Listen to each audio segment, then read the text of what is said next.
जय हिंद दोस्तों, एक बार फिर से स्वागत है आप सभी का। आज हमारा पहला प्रश्न क्या है?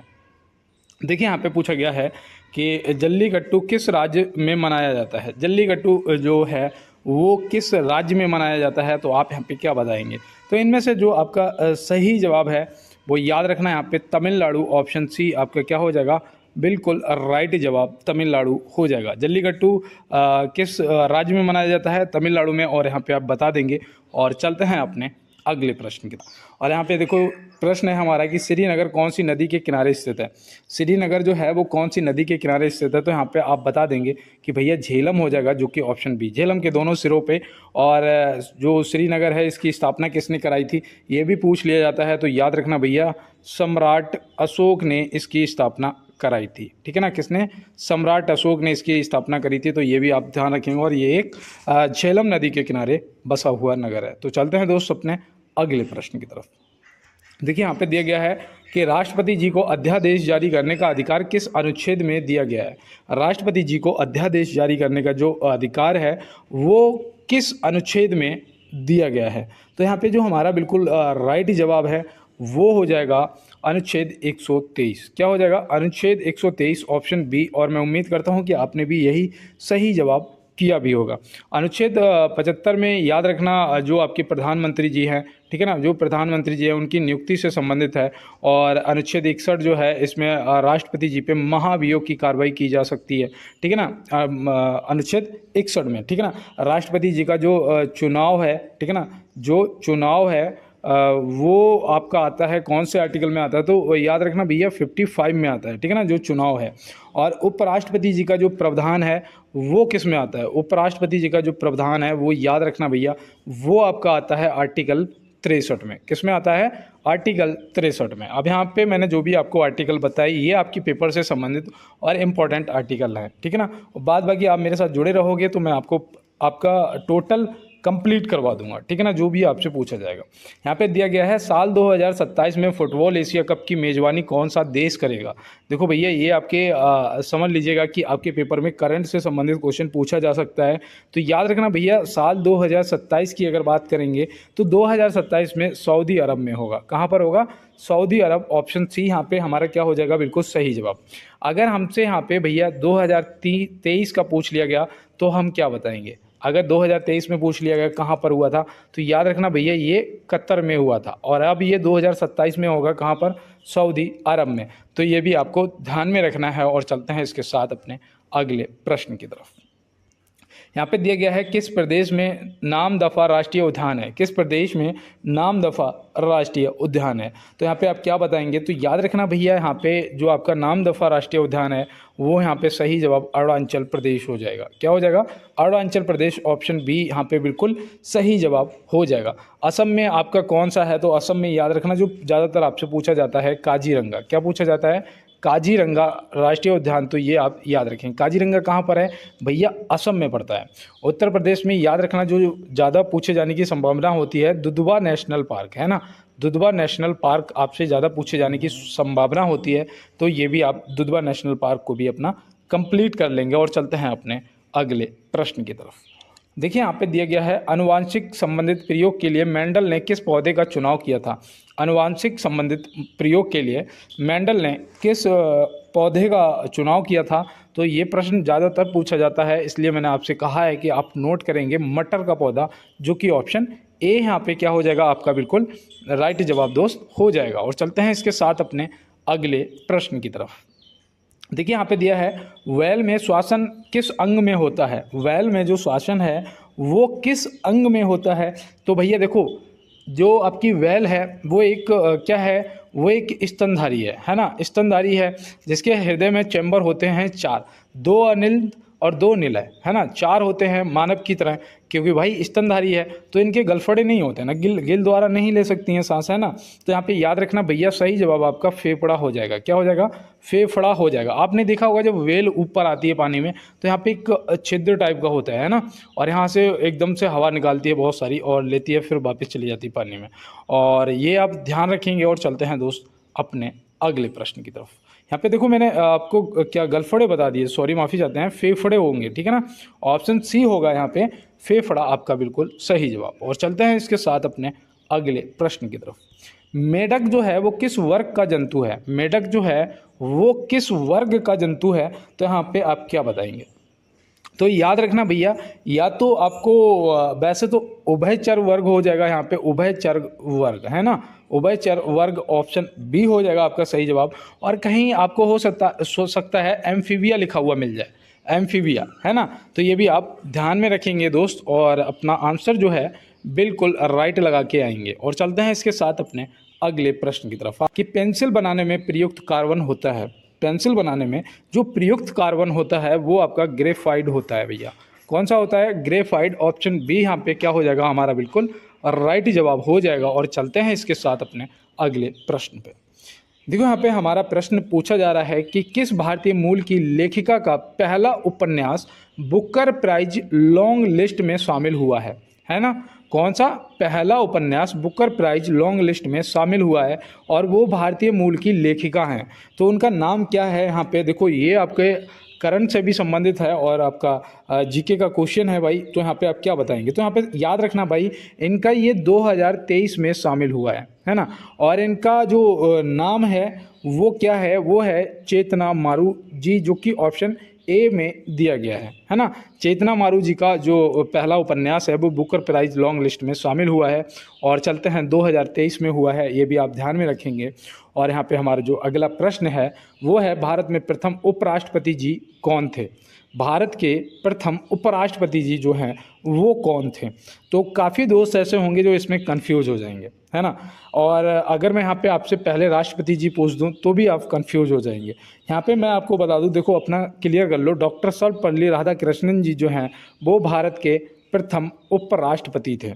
तो यहाँ पे ऑप्शन बी जो हमारा है वो क्या हो जाएगा? डॉक्टर एस राधाकृष्णन जी, बिल्कुल सही जवाब, ठीक है ना।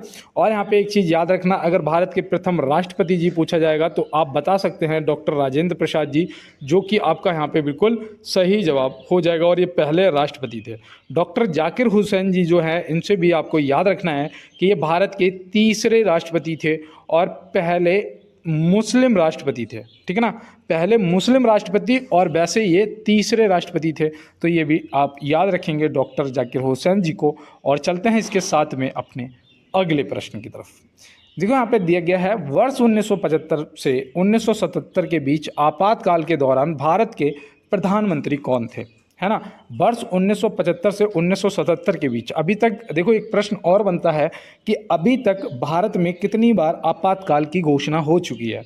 तो भैया आपातकाल की 3 बार घोषणा हो चुकी है। लेकिन अगर यहाँ पे एक प्रश्न और बनता है कि भारत में अभी तक वित्तीय आपातकाल की घोषणा कितने बार हुई है? तो भैया वित्तीय आपातकाल की घोषणा एक बार भी नहीं हुई है ना। तो ये भी आप याद रखेंगे। और यहाँ पे 1975 से 1977 के बीच आपातकाल के दौरान जो भारत के प्रधानमंत्री हैं वो कौन थे? तो याद रखना यहाँ पे श्रीमती इंदिरा गांधी जी हो जाएगा बिल्कुल सही जवाब, है ना। ये आपको ध्यान में रखना है। और देखो यहाँ पे अगर आपसे इस दौरान, आपसे इमरजेंसी के दौरान अगर राष्ट्रपति जी पूछे जाएंगे तो आप बता देंगे फखरुद्दीन अली अहमद जो है वो आपके राष्ट्रपति थे। तो ये भी हमें ध्यान में रखना है, ठीक है ना दोस्त। तो मुझे यहाँ पे लग रहा है कि कोई भी आपका अब डाउट नहीं रह गया होगा। और चलते हैं इसके साथ में अपने अगले प्रश्न पे। यहाँ पे दिया गया है बुल एंड वेयर शब्द संबंधित है। बुल एंड वेयर शब्द जो है वो संबंधित है। देखो भाई, जो भी मेरे नए दोस्त हैं एक बार इसको क्वेश्चन को नोट कर लेना, क्योंकि आप फिर भूलोगे नहीं, ठीक है ना। बुल एंड वेयर शब्द जो है ये आपको याद रखना है भैया, ये शेयर बाजार से संबंधित है। किससे संबंधित है? शेयर बाजार। ऑप्शन सी यहाँ पे क्या हो जाएगा? आपका जो बिल्कुल सही जवाब है वो हो जाएगा। और चलते हैं इसके साथ अपने अगले प्रश्न की तरफ और देखते हैं हमारा अगला क्या है। यहाँ पे दिया गया है भारतीय जीवन बीमा निगम की स्थापना कब की गई थी? भारतीय जीवन बीमा निगम की जो स्थापना है वो कब की गई थी? तो यहाँ पे आप क्या बताएंगे? यहाँ पे जो आपका राइट जवाब है वो होना चाहिए 1 सितंबर 1956, है ना। 1956, यहाँ पे 1 सितंबर आपको ध्यान में रखना है। भारतीय जीवन बीमा निगम की जो स्थापना है 1 सितंबर 1956 में हुई थी। 1921 में स्थापना हुई थी उसकी इंपीरियल बैंक की, है ना। सभी को पता होगा इंपीरियल बैंक की जो स्थापना है वो 1921 में हुई थी, है ना। तो ये भी आपको ध्यान में रखना है। और डेट भी याद रखना भैया, 27 जनवरी थी, ठीक है। 27 जनवरी का समय था। और यहाँ पे देखो ऑप्शन बी में जो 1935 दिया गया है, तो 1935 भी याद रखना, 1935 में किसकी स्थापना हुई थी? तो भैया आरबीआई की हुई थी। किसकी हुई थी? आरबीआई की हुई थी, तो ये भी आप ध्यान रखेंगे। और ये इंपीरियल बैंक आगे चल के क्या बन गई थी? एसबीआई, है ना, एसबीआई बन गई थी। और ये कब बनी थी, ये आज आप मुझे कमेंट बॉक्स में बताएंगे। और चलते हैं, आप मेरे साथ जुड़े रहेंगे तो ऐसा कुछ भी नहीं रहेगा जो आपसे छुपा रहे, ठीक है ना, आपको सारा कुछ बताऊंगा। और यहाँ पे दिया गया है कि गरीबी हटाओ का नारा सर्वप्रथम किस पंचवर्षीय योजना में दिया गया था? गरीबी हटाओ का नारा सर्वप्रथम किस पंचवर्षीय योजना में दिया गया था? तो आप यहाँ पे क्या बताएंगे? तो दोस्त मैं आपको बताऊं, इसका जो सही जवाब है वो यहाँ पे होना चाहिए चौथी पंचवर्षीय योजना, है ना, चौथी पंचवर्षीय योजना होना चाहिए। क्योंकि जब ये नारा दिया गया था उस टाइम समय था 1971 का। क्या था? 1971 का समय था। और जो प्रधानमंत्री थी वो थी इंदिरा गांधी जी, है ना। इंदिरा गांधी जी ने ये नारा दिया था गरीबी हटाओ सबसे पहले 1971 में। और उस टाइम जो पंचवर्षीय योजना थी वो थी चौथी पंचवर्षीय योजना, है ना। तो ये आपको ध्यान में रखना है और कोई भी डाउट नहीं हो रहना चाहिए। और चलते हैं इसके साथ अपने अगले प्रश्न की तरफ और देखते हैं हमारा अगला क्या है। और यहाँ पे पूछा जा रहा है, प्रश्न पूछा जा रहा है कि हाल ही में कहाँ बिहू के प्रदर्शन ने गिनीज वर्ल्ड रिकॉर्ड बनाया है ना। हाल ही में कहाँ बिहू के प्रदर्शन ने गिनीज वर्ल्ड रिकॉर्ड बनाया है? तो भैया यहाँ पे आप क्या बताएंगे, यहाँ पे किस जगह पे बनाया है? तो यहाँ पे बिल्कुल जो आपका सही जवाब है वो याद रखना भैया, गुवाहाटी असम हो जाएगा, जो कि ऑप्शन सी में दिया गया है, ठीक है ना। ये असम आपको ध्यान में रखना है दोस्त। और मैं उम्मीद करता हूँ आपने इसको नोट कर लिया होगा। और हो सकता है ये प्रश्न आपसे पूछ लिया जाए, क्योंकि बिहू से संबंधित प्रश्न आपसे पेपर के अंदर पूछा जाता है, ठीक है ना दोस्त। तो इसको आप विशेष रूप से ध्यान में रखेंगे। और चलते हैं अपने अगले प्रश्न की तरफ। अर्थव्यवस्था के प्रारंभिक क्षेत्र में शामिल किए जाते हैं भैया खेती, मछली पकड़ना या खनन या ये सभी? तो भैया अर्थव्यवस्था के प्राथमिक क्षेत्र में शामिल किए जाते हैं। तो यहाँ पे जो हमारा बिल्कुल सही जवाब है वो यहाँ पे क्या हो जाएगा? देखो आपका वन भी आ जाता है, कृषि भी आ जाता है, उत्खनन भी आ जाता है, खेती भी आ जाती है, मछली पकड़ना और खनन। यहाँ पे मतलब कि ये सभी ऑप्शन डी यहाँ पे क्या हो जाएगा? आपका दोस्त बिल्कुल राइट जवाब हो जाएगा। और अब यहाँ पे मैं आपसे सिर्फ इतना कहूँगा कि जो भी मेरे दोस्त नए जुड़े हुए हैं, क्योंकि एसएससी जीडी का तो क्लास ही नया स्टार्ट हुआ है, तो आप नए जुड़े हो मेरे साथ तो एक बार लाइक वाला बटन जरूर दबाओगे। अगर पुराने दोस्त मेरे साथ जुड़े हुए हो तो आरपीएफ की तैयारी कर रहे हो मेरे साथ में, तो एक बार लाइक वाला बटन दबा देना यार। और चैनल को अगर सब्सक्राइब नहीं किया है तो सब्सक्राइब कर लेना, बेल आइकन को दबा देना। और साथ में हो सकता है तो आप मुझे और अपने दोस्तों को जहां भी आप इसे शेयर कर सकते हैं क्लास को, जरूर करिएगा, ठीक है ना दोस्त। और जैसे ही क्लास पे मतलब कि 1000 व्यूज़ होंगे, ठीक है ना, 1000 व्यूज़ जैसे ही क्लास पे आने लगेंगे, मैं सबसे पहले आपको आपके देखो जो पेपर से संबंधित एसएससी जीडी से मैथ के क्वेश्चन हैं, ठीक है ना, जो पूछे गए हैं मेरे पास आंसर की वगैरह हैं, वहाँ पे जितने भी क्वेश्चन हैं मैं विद आंसर के आपके साथ में शेयर करूँगा। और जो भी जीएस के क्वेश्चन पूछे गए हैं और रीजनिंग के क्वेश्चन पूछे गए हैं, हिंदी के क्वेश्चन पूछे गए हैं, इंग्लिश के क्वेश्चन पूछे गए हैं, वो सारे के सारे क्वेश्चन मैं आपके साथ में शेयर करूँगा, ठीक है। और यहाँ पे प्रश्न पूछा जा रहा है कि ड्यूटेरियम में होता है तो क्या होता है यहाँ पे? तो याद रखना भैया, ड्यूटेरियम में एक प्रोटॉन एक न्यूट्रॉन, मतलब कि ऑप्शन ए और बी क्या हो जाएगा यहाँ पे हमारा बिल्कुल सही जवाब दोस्त हो जाएगा। और चलते हैं इसके साथ अपने अगले प्रश्न की तरफ। यहाँ पे हमसे पूछा जा रहा है किस राज्य सरकार ने चिरंजीवी स्वास्थ्य बीमा योजना शुरू की है? अब भैया अगर आप आरपीएफ की भी तैयारी कर रहे हो ना, तो भी ये प्रश्न जो है आपके लिए इम्पोर्टेंट बनता है कि किस राज्य सरकार ने हाल ही में चिरंजीवी स्वास्थ्य बीमा योजना की शुरुआत की है? तो याद रखना भैया ये राजस्थान सरकार ने की है। किसने? राजस्थान सरकार। यहाँ पे ऑप्शन बी जो है बिल्कुल आपका राइट आंसर हो जाएगा। और चलते हैं इसके साथ में अपने अगले प्रश्न की तरफ। देखो यहाँ पे दिया है सोते समय रक्तचाप में क्या परिवर्तन होता है?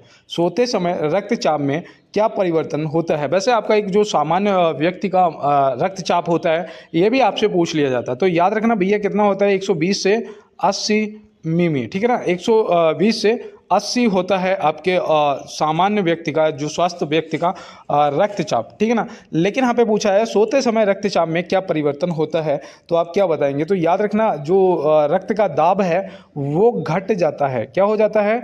घट जाता है। तो ये आप ऑप्शन बी यहाँ पे बिल्कुल अपना सही जवाब लगा देंगे। और चलते हैं इसके साथ में अपने अगले प्रश्न की तरफ। देखो यहाँ पे दिया गया है Indian national army Azad Hind फौज का गठन किया था। ये आज आपका HW है। इसका आंसर आप हमें कमेंट बॉक्स में बताएंगे, और जो भी कमेंट बॉक्स में बताएगा भाई, मैं SSC GD के जो भी कमेंट आएंगे, SSC GD के जो भी कमेंट आएंगे वो SSC GD की क्लास में मैं सबसे पहले हाईलाइट करूँगा, ठीक है ना। और जो RPF के आएंगे वो RPF वाली में। तो बिल्कुल इसका आंसर आप करिएगा और नेक्स्ट क्लास में अपना कमेंट पाइएगा। और चलते हैं अपने अगले प्रश्न की तरफ। देखो यहाँ पे दिया गया है सिमलीपाल बायोस्फीयर रिजर्व कहाँ स्थित है। तो सिमलीपाल बायोस्फीयर रिजर्व जो है ये कहाँ पर स्थित है, तो याद रखना भैया, ये आपसे अगर पूछा जाएगा तो आप बहुत ही आसान तरीके से उड़ीसा को टिक करेंगे। किसको? उड़ीसा को, जो कि ऑप्शन सी में दिया गया है, ठीक है ना दोस्त। और यहाँ पे याद रखना भैया, राजस्थान में जो है आपका एक तो रणथंभौर है ना, रणथंभौर है, और दूसरा आपका वो है घाना पक्षी विहार, है ना, घाना पक्षी विहार। तो ये भी आपको ध्यान में रखना है, ये आपके राजस्थान से संबंधित हैं। और आपका गुजरात से देखो, एक तो गिर नेशनल पार्क हो जाएगा, है ना, गिर हो जाएगा, और दूसरा याद रखना वो नल सरोवर, है ना, नल सरोवर पक्षी अभ्यारण्य। तो ये आपको नल सरोवर आपको गुजरात से याद रखना है। और चलते हैं इसके साथ में अपने अगले प्रश्न की तरफ। देखो यहाँ पे दिया गया है भारतीय सेना द्वारा किस केंद्र शासित प्रदेश में ऑपरेशन सद्भावना का आयोजन हुआ है। भारतीय सेना द्वारा किस केंद्र शासित प्रदेश में ऑपरेशन सद्भावना का आयोजन हुआ है। तो यहाँ पे आप क्या बताएंगे, यहाँ पे याद रखना भैया, यहाँ पे आपका जो राइट जवाब है वो जम्मू कश्मीर भी हो जाएगा और लद्दाख भी, मतलब ऑप्शन सी यहाँ पे आपका सही जवाब होना चाहिए। लेकिन फिर भी मैं यहाँ पे ऑप्शन बी को टिक कर रहा हूँ, और ये मेरा आंसर जो है बिल्कुल सही है, ठीक है ना। अगर मैं यहाँ पे सी को भी टिक करता तो भी मेरा आंसर सही हो जाता। जम्मू कश्मीर और लद्दाख में ऑपरेशन सद्भावना का आयोजन हुआ था। तो यहाँ पे आप इतना ध्यान रखेंगे। और चलते हैं इसके साथ में अपने अगले प्रश्न पे। यहाँ पे दिया गया है निम्नलिखित में से रबी की फसल कौन सी है। निम्नलिखित में से जो रबी की फसल है वो कौन सी है, खरीफ की फसल कौन सी होती हैं। तो मैं यहाँ पे आपको बताने वाला हूँ। जैसे कि आपका देखो यहाँ पे गेहूं दे रखा है, हो जाएगा, आपका चना दे रखा है, हो जाएगा, तिलहन दे रखा है, ये भी आपका क्या हो जाएगा, रबी की फसल हो जाएगा, मटर भी हो जाएगी, और आपका राई होती है ना, तो राई भी हो जाएगी। तो यहाँ पे ऑप्शन ये सभी जो दे रखा है आपका बिल्कुल क्या हो जाएगा, राइट आंसर। देखो रबी की फसल और खरीफ की फसल में थोड़ा सा दिक्कत आ जाती है। तो अगर जो गांव से होंगे उन्हें तो पता होगा कि भाई बरसात के टाइम पे, जैसे कि अब जो है, ठीक है ना, अब मक्का वगैरह ये आपकी कट चुकी हैं, अब धान भी कटने वाला है ना, कटने वाला है। तो ये आपकी क्या होती हैं, ये आपकी खरीफ की फसलें हो जाती हैं, मक्का वगैरह।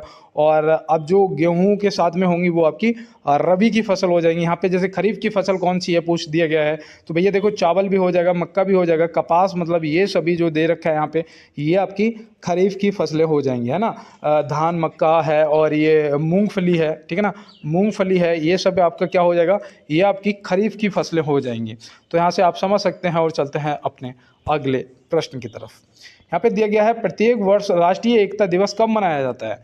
प्रत्येक वर्ष राष्ट्रीय एकता दिवस यहाँ पे पूछा जा रहा है कि कब मनाया जाता है।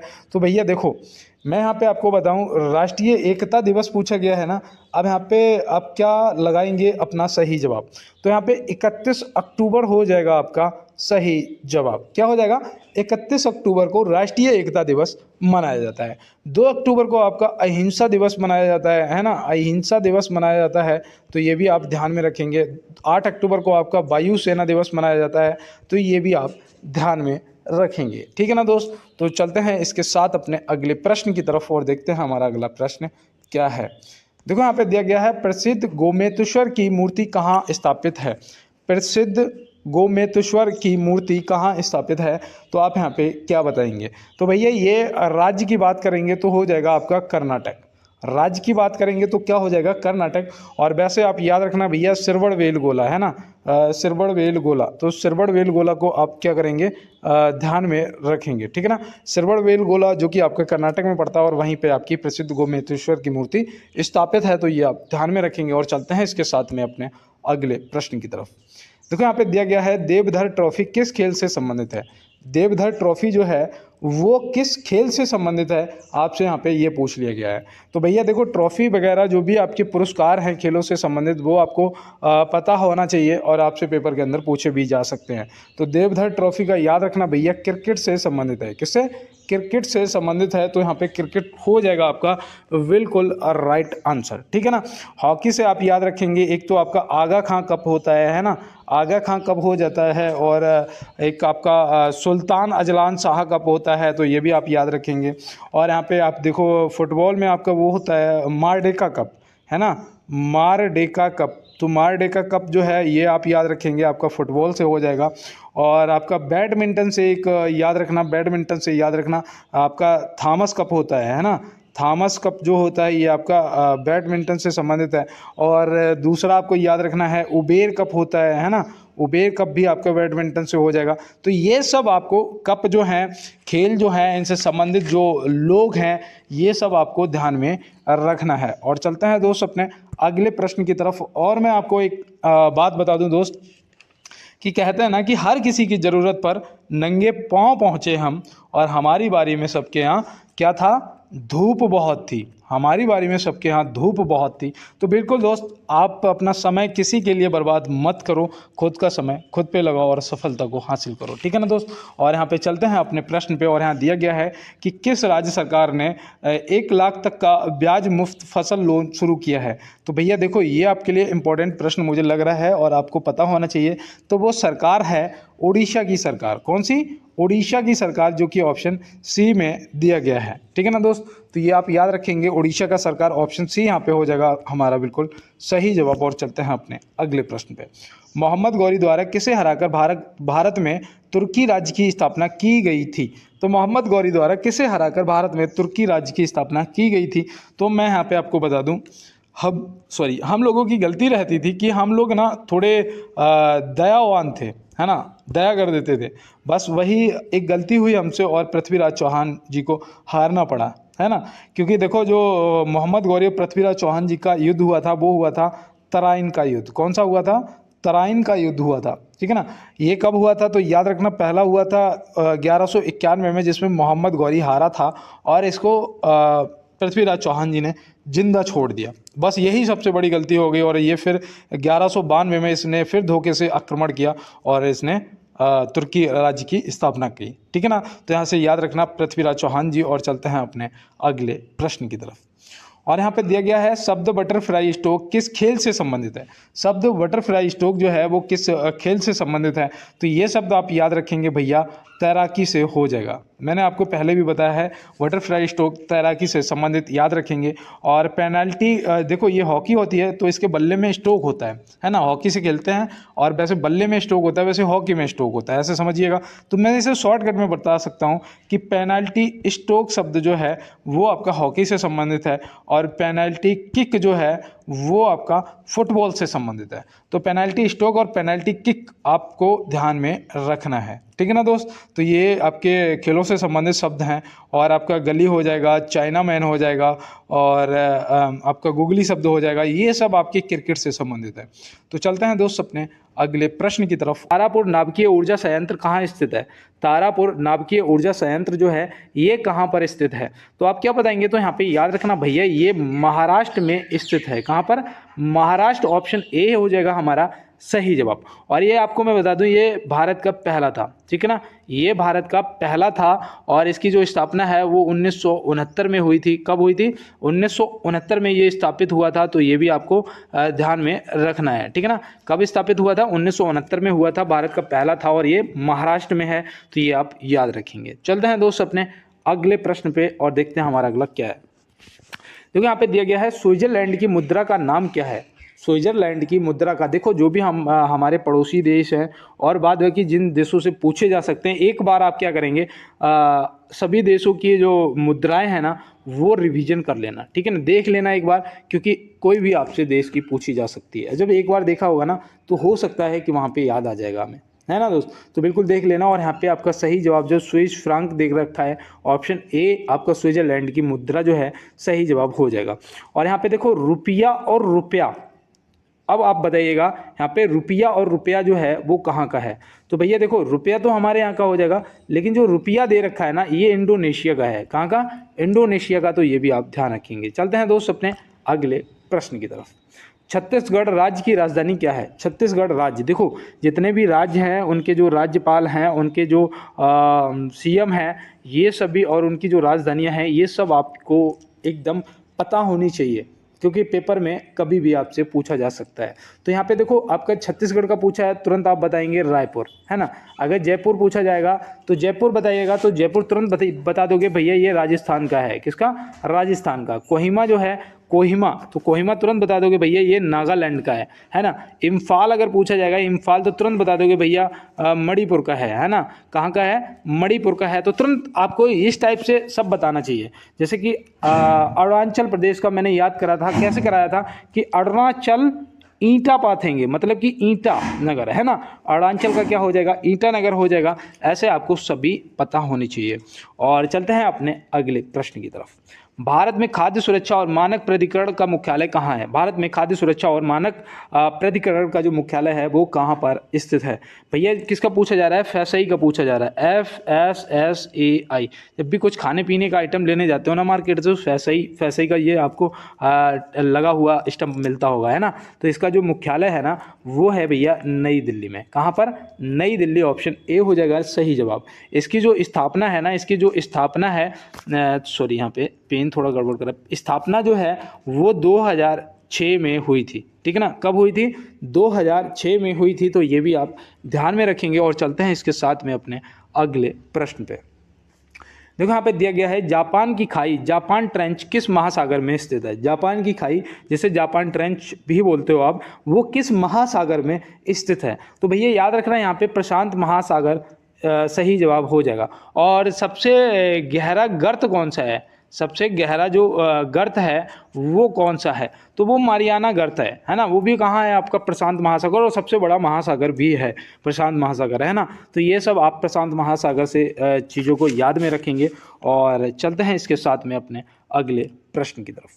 यहाँ पे दिया गया है सर्विसेज ने संतोष ट्रॉफी 2024 में किसे हराकर 7वीं बार संतोष ट्रॉफी का खिताब जीता है? तो भैया सर्विसेज ने 2024 में संतोष ट्रॉफी में किसे हराकर 7वीं बार ट्रॉफी का खिताब जीता है? तो यहाँ पे आप तुरंत बता देंगे भैया ये गोवा को हरा के जीता है। किसे? गोवा को हरा के जीता है। और मैं उम्मीद करता हूँ मेरे जो आरपीएफ वाले दोस्त होंगे वो इस क्लास में सभी क्वेश्चनों के आंसर बिल्कुल सही कर रहे होंगे, है ना। और कहते हैं ना, मैं आपसे पहले भी कह चुका हूँ और आज फिर से एक बार कहता हूँ कि व्यर्थ नहीं है जीवन मेरा। अगर आप ये समझ रहे हो कि आपको जॉब नहीं मिल रही है, आपको बहुत हार का, बहुत निराश का सामना करना पड़ रहा है, तो आप एक चीज़ याद रखना और खुद से एक बात को कहना कि व्यर्थ नहीं है जीवन मेरा, मैं भी रण में लड़ा हुआ हूँ। व्यर्थ नहीं है जीवन मेरा, मैं भी रण में लड़ा हुआ हूँ। पीछे हट जाते हैं लोग जहाँ से, वहाँ मैं हौसलों के दम पर खड़ा हुआ हूँ, ठीक है ना। वहाँ मैं हौसलों के दम पे खड़ा हुआ हूँ। तो यहाँ पे देखो प्रश्न हमारा है 38 का कि विश्व में कोयला का सबसे ज़्यादा उत्पादन करता है। तो विश्व में सबसे ज़्यादा कोयले का उत्पादन जो है वो करता है भैया चीन। कौन करता है? चीन करता है, ठीक है ना। उसके बाद आपका आ जाता है अमेरिका का नंबर, और उसके बाद आता है हमारा नंबर, जो कि हम तीसरे स्थान पे आ जाते हैं, ठीक है ना। तो ये आप ध्यान में रखेंगे। तो पहले नंबर पे आ जाता है चीन। और चलते हैं अपने अगले प्रश्न की तरफ। तो यहाँ पे दिया गया है लाल सागर भूमध्य सागर से किस नहर द्वारा जुड़ा होता है? लाल सागर भूमध्य सागर से किस नहर द्वारा जुड़ा होता है? तो वो नहर है भैया स्वेज नहर। क्या है? स्वेज नहर, जिसकी लंबाई अब जो है वो है 193 किलोमीटर, है ना। कितनी है? 193 किलोमीटर। तो ये भी आप ध्यान में रखेंगे, 193 किलोमीटर। और चलते हैं अपने अगले प्रश्न की तरफ। जो यहाँ पे पूछा गया है कि विश्व का सबसे गहरा गर्त है, जो कि मैंने अभी शायद आपको बताया भी था, है ना, मारियाना ट्रेंच, जो कि ऑप्शन ए में दिया गया है, प्रशांत महासागर। तो ये आप ध्यान में रखेंगे। और चलते हैं अपने अगले प्रश्न की तरफ। देखो यहाँ पे दिया गया है द्वितीय पंचवर्षीय योजना में किस क्षेत्र के विकास पर सर्वाधिक बल दिया गया था? द्वितीय पंचवर्षीय योजना में किस क्षेत्र में विकास पर सर्वाधिक बल दिया गया था? तो ये भी इस टाइप के भी प्रश्न आपसे पूछे जाते हैं। तो यहाँ पे आप क्या बताएंगे? भैया देखो प्रथम में तो कृषि पे दिया गया था, और द्वितीय में औद्योगिकरण मतलब उद्योग पे दिया गया था, और तृतीय में आपका इन सभी पे दिया गया था, ठीक है ना। तो यहाँ पे आपका जो सही जवाब है वो ऑप्शन बी यहाँ पे बिल्कुल क्या हो जाएगा? राइट आंसर हो जाएगा। तो इसी प्रकार से आपको सभी क्वेश्चनों के आंसर बढ़िया तरीके से करके आने हैं पेपर के अंदर। और चलते हैं अपने अगले प्रश्न पे। केंद्र सरकार द्वारा लगाए जाने वाले कर हैं, कर रहे हैं नहीं भैया, कर हैं यहाँ पे होना चाहिए था, है ना, यहाँ पे है होना चाहिए था बस। तो भैया बताओ यहाँ पे केंद्र सरकार द्वारा लगाए जाने वाले कर हैं, तो केंद्र सरकार द्वारा लगाए जाने वाले कर कौन कौन से हैं भैया? एक तो आय कर लगाते हैं, संपत्ति कर लगाते हैं, उपहार कर लगाते हैं। तो मतलब आय कर, सीमा शुल्क और उत्पाद शुल्क, मतलब कि यहाँ पे आपका जो सही जवाब है वो क्या होगा? ये सभी ऑप्शन डी, ठीक है ना। तो यहाँ पे आपको ध्यान में रखना है, आयकर भी आपका हो जाएगा, उत्पाद शुल्क भी हो जाएगा, संपत्ति कर भी हो जाएगा, सीमा शुल्क भी आ जाता है, उपहार कर भी आ जाता है, आयकर भी आ जाता है। तो ये सब आपका सही जवाब हो जाएगा। और चलते हैं अपने अगले प्रश्न की तरफ। किस राज्य सरकार ने मुख्यमंत्री परिवार समृद्धि योजना को लॉन्च किया है? तो भैया देखो ये आपका प्रश्न मुझे लगता है कि ये योजनाएं जो हैं यहाँ से आपसे क्वेश्चन पूछे जाएंगे, है ना। तो यहाँ पे याद रखना भैया, हरियाणा सरकार ने किया था। किसने? हरियाणा सरकार, जो कि ऑप्शन सी में दिया गया है। और ऑप्शन सी यहाँ पे क्या हो जाएगा? हमारा बिल्कुल राइट आंसर दोस्त हो जाएगा। और चलते हैं इसके साथ में अपने अगले प्रश्न पे। संविधान सभा ने राष्ट्रीय गान को कब स्वीकार किया था? संविधान सभा ने राष्ट्रीय गान को कब स्वीकार किया था? तो आप यहाँ पे क्या बताएंगे? तो यहाँ पे याद रखना भैया, कब स्वीकार किया था? 24 जनवरी 1950 को। कब किया था? 24 जनवरी 1950 को स्वीकार किया था, जो कि ऑप्शन बी में दिया गया है। और ऑप्शन बी यहाँ पे सही जवाब हो जाएगा। 27 दिसंबर 1911 को पहली बार गाया गया था, है ना। कहाँ पर? कोलकाता में राष्ट्रीय कांग्रेस अधिवेशन में गाया गया था, जो कि स्वयं रविन्द्रनाथ टैगोर जी ने गाया था। और इसकी गाने की जो समय सीमा है 52 सेकेंड है। तो ये भी आप ध्यान में रखेंगे। और चलते हैं इसके साथ में अपने अगले प्रश्न पर। तो यहाँ पे दिया गया है, वो हितोपदेश के लेखक कौन है? हितोपदेश के जो लेखक हैं वो कौन है? तो यहाँ पे आप क्या बताएंगे भैया? देखो ये जो आपकी बुकें हैं, इनसे संबंधित जो लेखक हैं, ये सब आप अपना क्लियर कर लो, है ना। वैकेंसी आने से पहले ही इतना तैयारी करके बैठो। कहते हैं ना कि चाणक्य जी की एक लाइन है कि वो योद्धा कभी नहीं हार सकता है जो एक युद्ध में जैसे ही जीतता है वो दूसरे युद्ध की तैयारी में लग जाता है, बिना जश्न मनाए, समय को बर्बाद किए, है ना। जश्न वगैरह में समय को बर्बाद नहीं करता, वो दूसरे युद्ध की तैयारी में तुरंत लग जाता है। अगर मान लो कि इस बार नहीं हो पाया, है ना, इस बार नहीं हुआ है आपका, तो ये आने वाली 50,000 प्लस वैकेंसियाँ छोड़नी नहीं है। इस बार आपको सिलेक्शन लेना ही लेना है। और यहाँ पे सही जवाब हमारा नारायण पंडित जी, जो कि ऑप्शन ए में दिया गया है ना। तो नारायण पंडित जी हमारा सही जवाब हो जाएंगे। और यहाँ पे रविन्द्रनाथ टैगोर जी से याद रखना, इनकी गीतांजलि विशेष रूप से जो कि आपसे पूछी जा सकती है, गीतांजलि, है ना। क्योंकि इन्हें क्या हुआ था, इन्हें वो मिला था, नोबेल पुरस्कार मिला था इसके लिए, है ना। और कब मिला था? तो वो भी याद रखना भैया, 1915 में इन्हें मिला था, है ना। कब मिला था? 1915 में मिला था। तो ये भी याद रखना। गीत जयदेव जी से गीत गोविंद को याद रखना है ना। गीत गोविंद जो पूछ लिया जाता है तो आप तुरंत बता देंगे गीत गोविंद के रचयिता जयदेव जी हैं। तो बिल्कुल आप सही जवाब कर देंगे। और चलते हैं दोस्त अपने अगले प्रश्न पे। निम्नलिखित में से कहाँ राजेश्वर मंदिर स्थित है? तो निम्नलिखित में से कहाँ राजेश्वर मंदिर स्थित है? तो आप क्या बताएंगे? तो यहाँ पे आपका जो तंजौर में, मतलब तंजावुर, ऑप्शन बी जो है तंजावुर, आपका सही जवाब हो जाएगा, ठीक है ना। तो बिल्कुल आप लगा देंगे। और चलते हैं इसके साथ में अपने अगले प्रश्न पे। मानस वन्य जीव अभ्यारण्य कहाँ स्थित है? मानस पूछ लिया गया है, तो मानस आप बताइएगा कहाँ पर है। देखो जितने भी राष्ट्रीय पार्क आपके हैं मैं आपको सब क्लियर करवा दूंगा, ठीक है ना। बस आप मेरे साथ तो क्या जुड़े रहिए, क्लास को एक बार लाइक कर देना, चैनल को सब्सक्राइब कर लेना, बेल आइकन को दबा देना। का जवाब है वो असम हो जाएगा। क्या हो जाएगा? असम हमारा सही जवाब हो जाएगा। यहाँ पे झारखंड ऑप्शन बी में दिया हुआ है ना, तो झारखंड में याद रखना वो है बेतला राष्ट्रीय पार्क, है ना। कौन सा? बेतला राष्ट्रीय पार्क है। जम्मू कश्मीर में भैया कौन सा है? जम्मू कश्मीर में आपका वो है दांचीगाम वन्य जीव अभ्यारण्य। कौन सा? दांचीगाम देखो यहाँ पे मैं गलत लिख रहा हूँ, ठीक है ना। दांचीगाम वन्य जीव अभ्यारण्य जो है वो आपका कहाँ पर है? जम्मू कश्मीर में है। तो वो भी आपको ध्यान में रखना है। चलते हैं अपने अगले प्रश्न पे। और यहाँ पे अब जो हमारे आरपीएफ के दोस्त, आरपीएफ की तैयारी वाले जो भी दोस्त मेरे साथ जुड़े थे, यहाँ पे ये प्रश्न उनके लिए बहुत ही इजी लग रहा होगा उन्हें, है ना। कि उत्तर रेलवे का मुख्यालय कहाँ स्थित है, बिना ही देखे समझे तुरंत नई दिल्ली को टिक करेंगे और मुझे पता है कि सही जवाब उनका हो जाएगा। ठीक है ना दोस्त। और पश्चिम रेलवे का अगर मैं आपसे पूछ दूं, पश्चिम रेलवे का जो वो है मुख्यालय है वो कहाँ पर है बताओ, पश्चिम रेलवे का, तो तुरंत आप बताएंगे भैया मुंबई चर्च गेट। कौन सा? मुंबई चर्च गेट हो जाएगा। ठीक है ना दोस्त। और अगर मैं आपसे पूर्व रेलवे का मुख्यालय पूछ दूं तो आप क्या बताएंगे पूर्व रेलवे का, तो तुरंत बता देंगे भैया कोलकाता, है ना, क्या बता देंगे, कोलकाता बता दें। अगर मैं आपसे यहाँ पे उत्तर पश्चिम रेलवे का पूछ दूं, उत्तर पश्चिम रेलवे का, तो आप क्या बताओगे बताओ। अगर उत्तर पश्चिम रेलवे का पूछ दूंगा तो तुरंत मेरे दोस्त मुझे पता है बता देंगे भैया जयपुर हो जाएगा, है ना, क्या बता देंगे, जयपुर हो जाएगा। तो बिल्कुल दोस्त आप लोग इसी तरीके से तैयारी में लगे रहिएगा और बढ़िया तरीके से अपना सिलेबस कंप्लीट करो और अपनी तैयारी को चरम सीमा पे पहुंचाओ और इस बार 100% आप वर्दी को धारण करें, पहन सकें। ठीक है ना।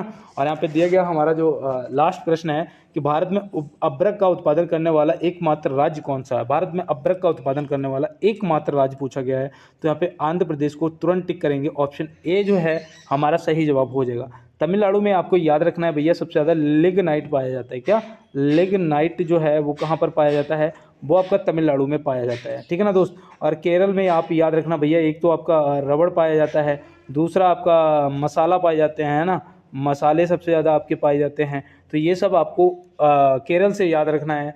और देखो चाय के लिए अगर आपसे बोला जाएगा चाय के लिए, तो याद रखना भैया असम में पाई जाती है ना, असम में सबसे ज़्यादा होता है। तो ये सब क्वेश्चन आपको अपने कंप्लीट कर लेने हैं। और दोस्त मिलते हैं नेक्स्ट क्लास में नेक्स्ट प्रश्नों के साथ में। तब तक के लिए मेरे सभी दोस्तों को मेरा जय हिंद।